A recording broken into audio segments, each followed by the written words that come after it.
Yeah, g'day again, it's ZL2 Charlie Tango Mike. What I thought I wanted to do in this video, which is quickly go through the way in which I make my printed circuit boards for the radio. Unlike say N6QW, I don't have unfortunately a CNC router to create circuit boards out of this solid copper board here.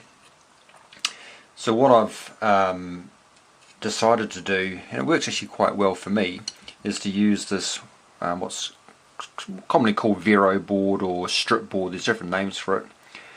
And normally in this board here you would, for example, for the through hole components, you would mount them from the top side, but what I've tended to do is flip it upside down and solder the components, I guess a little bit like sort of dead bug style, onto this side, which then allows me to put that on top of a copper board which acts as the ground plane. And I find for RF circuits that works really well to get a good stable circuit. And then it's just a matter of, when you're sort of plotting out where you're going to or how you're going to create your circuit, you can then break the track really easily with just a drill. So this one here, I think looks like about a 4mm drill. It's just a matter of putting it on, a little bit of pressure, a couple of twists, and before you know it, it's broken the track. And the way I tend to do these boards is, if I can just find myself a pointing stick, I always make the bottom rail and the top rail ground, and I use some solder wick which I've sort of saturated with solder, and that gets laid on the end, tacked down, and then cut, and then sort of just bent.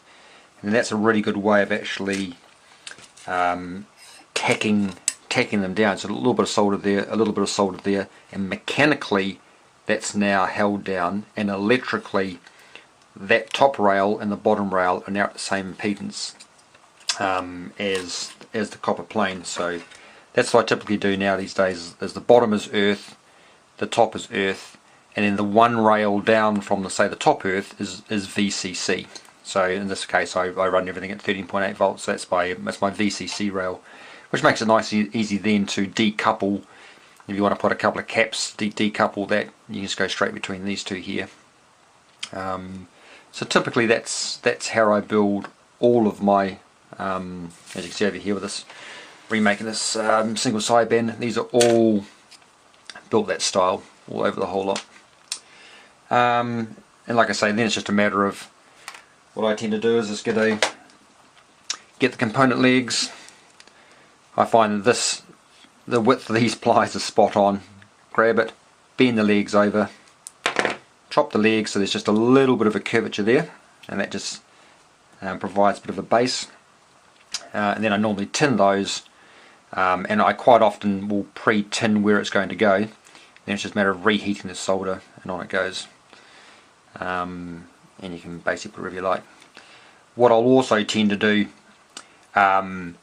is create the circuit on quite a large piece of board, and then it's just a matter of scoring with a knife, scoring reasonably hard down, and you'll find you can just break the board and it just cracks. What I tend to do is do this side and that side, so you're just creating a small little scratch, which is a stress riser, and then it's a matter of just breaking the board. Then I'll do the same in this direction, break the board, and then once it's the right sort of size, then I'll tack on these little ground points here. Anyway, that's probably all I was going to say on that one. And like I say, it's you know, certainly a way of doing it. This is an early way, but yeah, it seems to be quite a tidy and robust way of doing it. The other thing I was going to say too, this board here in New Zealand is, it's not overly expensive, but it's not cheap. And what I've found works really well, it's just a matter of, when you want to reuse it, for example this radio over here, is you take it out of the garage and you just sand it. You literally sand it down with 100 grit sandpaper, and you can sort of see all the spirals there I've been sanding, and very, very quickly you can the soldered tacks that you've been using around the place it's just dead smooth, as you can see there. So this is more recently, that's an old one. And you can do this several times. I'd hate to think how thin this board is, but I've used this several times now. And what you'll tend to find is just sanding it, 2, 3, 4 times, is it's just normally around the edges you just start to lose the copper. But the copper itself, it lasts for yonks. So I find that's a really good way of reusing this board over and over and over again as I stayed on the new circuit. Anyway, so I hope that was useful to someone.